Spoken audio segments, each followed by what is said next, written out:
दोस्तों, आज की कहानी है मुक्ति, जो कि मनु भंडारी जी द्वारा लिखी गई है। तो चलिए कहानी शुरू करते हैं। और अंततः ब्रह्म मुहूर्त में बाबूजी ने अपनी आखिरी सांस ली।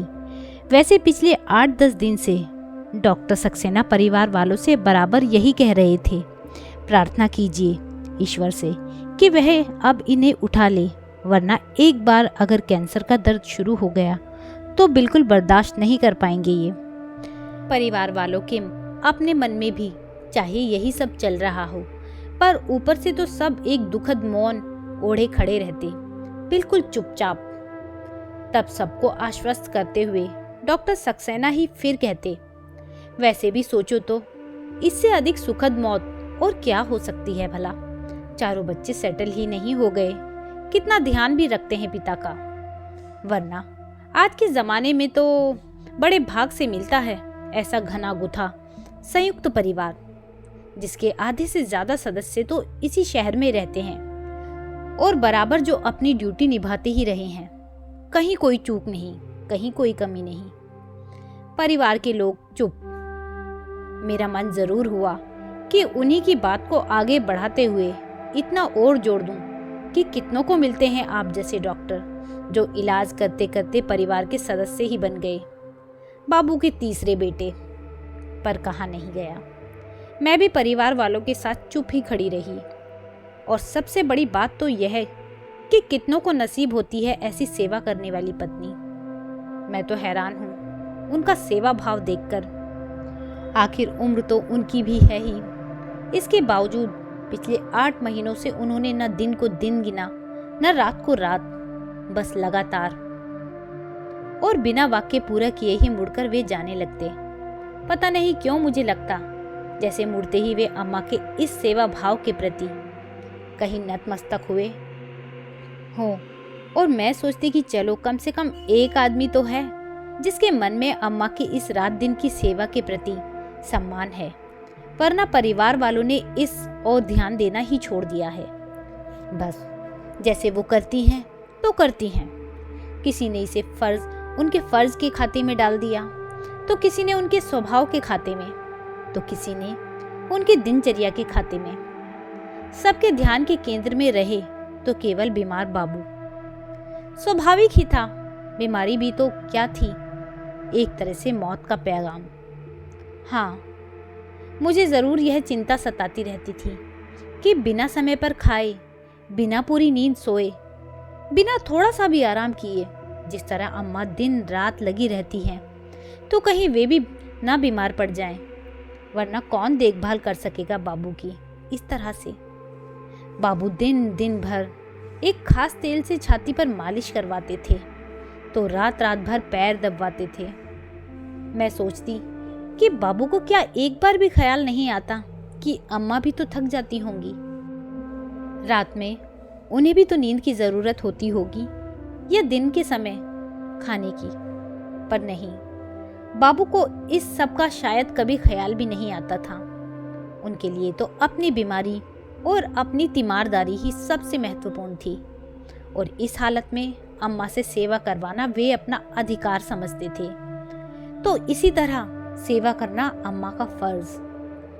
कई बार अम्मा को थोड़ी सी राहत देने के इरादे से मैं ही कहती कि बाबू लाइए मैं कर देती हूँ मालिश। 4 बज रहे हैं, अम्मा खाना खाने चली जाएं। तो बाबू मेरा हाथ झटक कर कहते, रहने दे, नहीं करवानी मुझे मालिश। और इस उत्तर के साथ ही उनके ललाट पर पड़ी सलवटों को देखकर ना फिर अम्मा के हाथ रुकते ना पैर उठते। उसके बाद तो मैंने भी यह कहना छोड़ ही दिया। 3 महीने पहले बाबू को जब नर्सिंग होम में शिफ्ट किया तो जरूर मैंने थोड़ी राहत की सांस ली।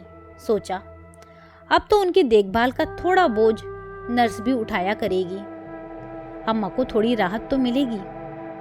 पर नहीं, नर्स से तो बाबू केवल दवाई खाते या बीपी चेक करवाते, बाकी की सारी सेवा चाकरी तो अम्मा के ही जिम्मे रही। अम्मा रात दिन बाबू के साथ नर्सिंग होम में ही रहती, और मालिश और पैर दबाने का काम भी पहले की तरह ही चलता रहा। हाँ, डॉक्टर सक्सेना की विशेष सिफारिश पर रात में कभी कोई और ज़रूरत पड़ जाए तो अम्मा के साथ रहने के लिए परिवार का कोई न कोई सदस्य आता रहता। कल रात 9 बजे के करीब हम लोग खाना खाकर उठे ही थे कि फ़ोन की घंटी बजी। मैंने फ़ोन उठाया तो उधर बड़े चाचा थे। छोटी भैया की पहली आवाज़ गई और फिर थोड़ी देर बाद वे बेहोश हो गए। डॉक्टर सक्सेना को बुलाया।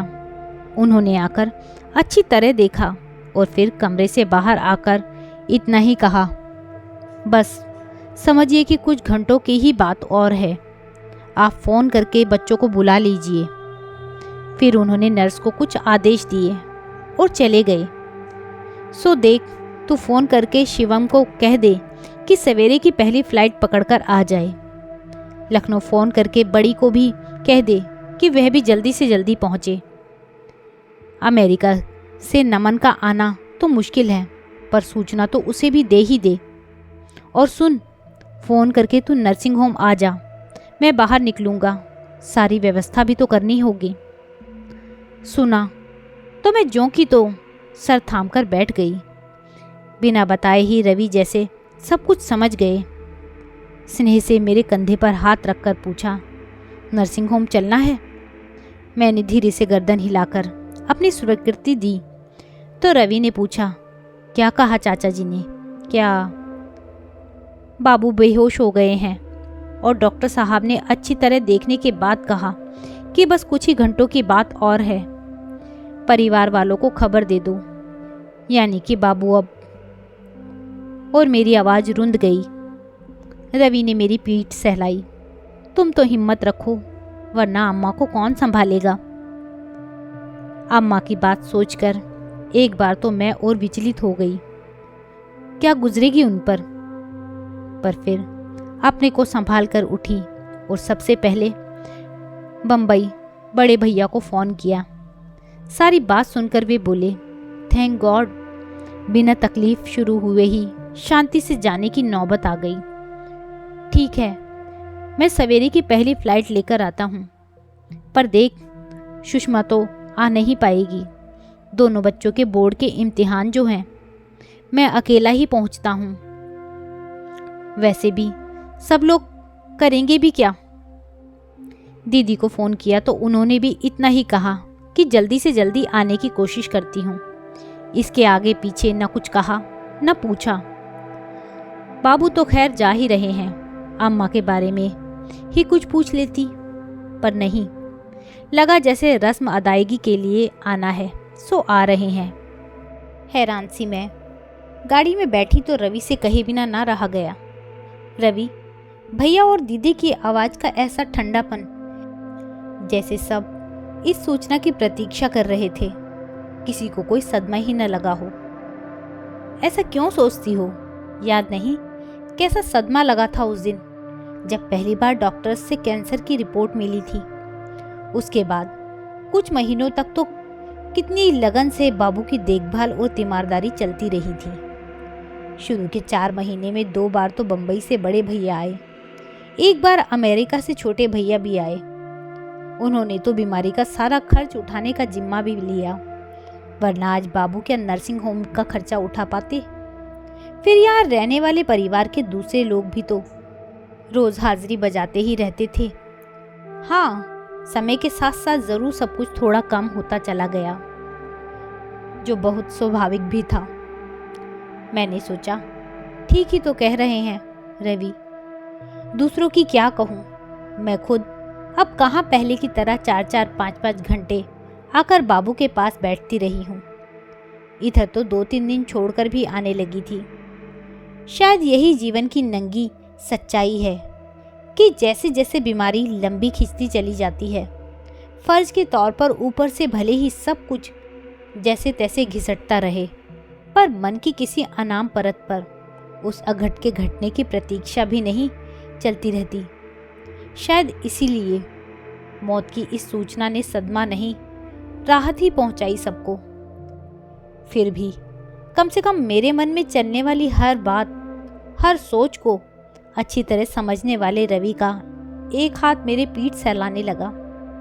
Relax Shivani, relax. इस समय सब बातों से ध्यान हटाकर तुम केवल अम्मा की बात सोचो। अभी तो तुम्हें ही संभालना है उन्हें। बाकी सब लोग तो बाबू में लग जाएंगे, पर अम्मा पर जो गुजरेगी जानती हूँ। लंबी बीमारी ने जहाँ अंतरंग से अंतरंग संबंधों के तार भी रेशे रेशे करके बिखेर दिए, वहाँ एक अम्मा ही तो जुड़ी रही उनसे। उतने ही लगाव, उतनी ही निष्ठा के साथ रात दिन सेवा करती रही उनकी। कितनी अकेली हो जाएंगी वे, कैसे झेलेंगी इस सदमे को। गाड़ी रुकी तो लगा अरे नर्सिंग होम आ ही गया। समझ ही नहीं पा रही थी कि कैसे सामना करूंगी अम्मा का। जैसे तैसे हिम्मत जुटाकर ऊपर चढ़ी तो हैरान, अम्मा वैसे ही बाबू के पैर दबा रही थी। मुझे देखते ही बोली, अरे छोटी, तू कैसे आई इस वक्त? समझ गई कि चाचा अम्मा को बिना कुछ बताए ही बाहर निकल गए। मैंने भी अपने को भरसक सहज बनाकर ही जवाब दिया। चाचा का फ़ोन आया था, उन्हें किसी ज़रूरी काम से बाहर जाना था, सो उन्होंने मुझे तुम्हारे पास आकर बैठने को कहा तो आ गई। अम्मा का सामना करना मुश्किल लग रहा था, सो यूं ही मुड़ गई। सामने टिफ़िन दिखाई दिया तो पूछ बैठी, 12 बजे तुम्हारे लिए जो खाना भिजवाया था खाया या हमेशा की तरह टिफ़िन में ही पड़ा है? कैसी बात कर रहे हैं छोटी, कितने दिनों बाद तो आज ऐसी गहरी नींद आई है इन्हें। पैर दबाना छोड़ दूंगी तो जाग नहीं जाएंगे, और जो जाग गए तो तू तो जाने ही है इनका गुस्सा। देखा नहीं कैसे लाते फटकारने लगे हैं ये। सो दबाने दे मुझे तो तू। खाने का क्या है, पेट में पड़ा रहे या टिफिन में, एक ही बात है। कैसा डर बैठ गया है अम्मा के मन में बाबू के गुस्से का, कि उन्हें सोता जानकर भी वे पैर दबाना नहीं छोड़ रही। पिछले कई महीनों से यही तो स्थिति हो गई है उनकी, कि खाना टिफिन में पड़ा रहे या पेट में, उन्हें कोई फर्क ही नहीं पड़ता। और इस सब के लिए उन्हें न कभी कोई किसी से शिकायत की, न गुस्सा करे भी तो किस पर? गुस्सा करना भी नहीं, बस जैसे गुस्सा झेलना ही नियति बन गई थी उनकी। आश्चर्य तो मुझे इस बात पर हो रहा था कि इतनी अनुभवी अम्मा को क्या ये बिल्कुल पता नहीं चल रहा था कि बाबू गहरी नींद में नहीं बल्कि बेहोशी की हालत में पड़े हुए हैं। क्या 8 महीने की लंबी बीमारी ने भूख नींद के साथ साथ उनकी सारी इंद्रियों को सुन्न कर दिया है? एक तरफ तो कुछ घंटे के बाद बाबू के साथ जो होने जा रहा है उसकी तकलीफ, अम्मा पर होने वाली उसकी प्रतिक्रिया की कल्पना, और दूसरी तरफ सहज बने रहने का नाटक। अजीब स्थिति से गुजर रही थी मैं। सवेरे ठीक 5 बजे बाबू ने आखिरी सांस ली। आने के कुछ देर बाद ही नर्स ने मुझे बुलाकर कहा था कि वे यदि बार बार अंदर आएंगी तो अम्मा को शक होगा और वे अभी से रोना धोना शुरू कर देंगी। इसलिए मैं ही थोड़ी थोड़ी देर बाद बाबू की सांस का अंदाज़ा लेती रही हूँ, और मैं बाबू के सिर पर हाथ फेरने के बहाने यह काम करती रही थी। कोई 5-7 मिनट पहले ही उनकी उखड़ी उखड़ी सांस को देखकर मैं ही नर्स को बुला लाई। नर्स थोड़ी देर तक पल्स पर हाथ रखे खड़ी रही, फिर उसने धीरे से बाबू के पैर से अम्मा के हाथ हटाए। सब कुछ समझकर बाबू के पैरों से लिपटकर ही अम्मा छाती फाड़कर जो रोई तो उन्हें संभालना मुश्किल हो गया। परिवार के कुछ लोग शायद काफ़ी देर पहले से ही नीचे आकर खड़े हो गए थे। नर्स की सूचना पर बड़े चाचा चाची और रवि ऊपर आ गए। ये सब लोग तो रात से ही इस घटना के लिए मानसिक रूप से तैयार थे। नहीं थी तो केवल अम्मा, सो उन्हें संभालना मुश्किल हो रहा था। चाची ने आंसुआई आंखों से अम्मा की पीठ सहलाते हुए कहा, धीरज रखो भाभी, धीरज रखो। पर अम्मा ऐसी ही रही और रोते रोते फिर जो चुप हुई तो ऐसी चुप हुई मानो उनमें रोने की ताकत ही न बची हो। हथेलियों में चेहरा ढांपे वे बाबू के पैताने पर इस तरह जस से तस बैठी रही। थोड़ी देर बाद नर्स के इशारे पर चाची, रवि और मैंने उन्हें उठाया तो उठना तो दूर उनसे हिला तक नहीं गया। मैं हैरान।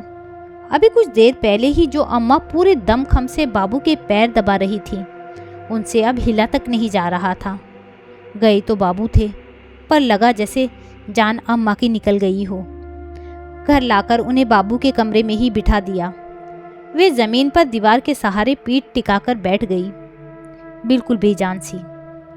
बाकी सब लोग बाहर चले गए, बस मैं उनके साथ बैठी रही, यह तय करके कि अब मैं यहाँ से हिलूंगी तक नहीं। बाहर इस अवसर पर होने वाली गतिविधियाँ अपने ढंग से चलती रही।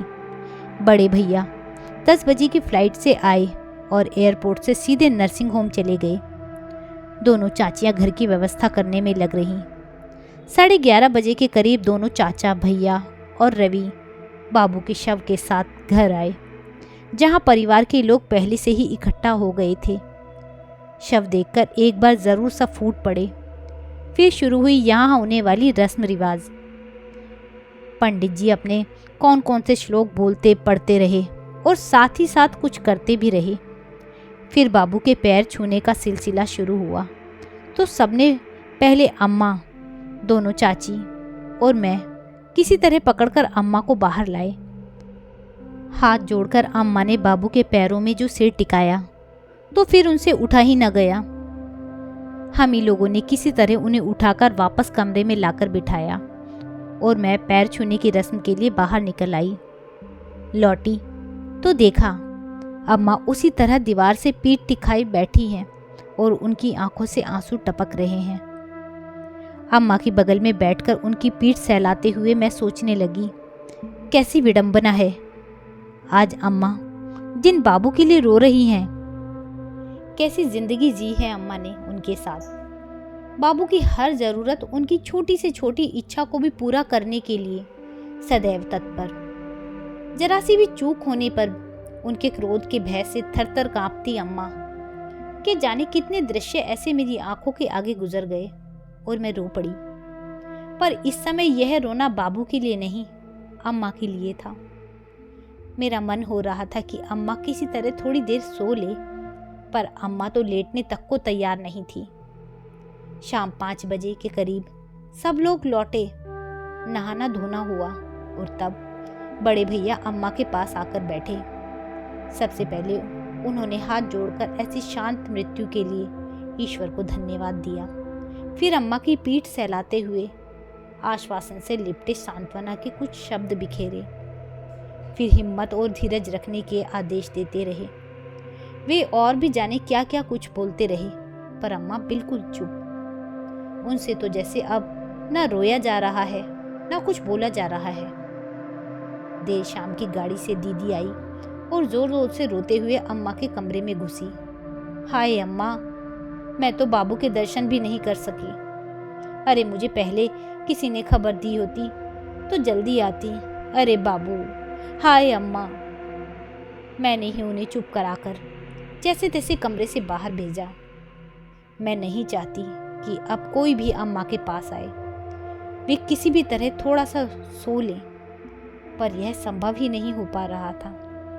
रात में सारे दिन के भूखे लोगों ने डटकर खिचड़ी खाई। वे जल्दी से अम्मा की प्लेट लगाकर लाई और बराबर मनोहार करती रही कि अम्मा कुछ तो खा लो, कल सारे दिन भी तुमने कुछ नहीं खाया था। पर अम्मा ना कुछ बोली ना कुछ खाया।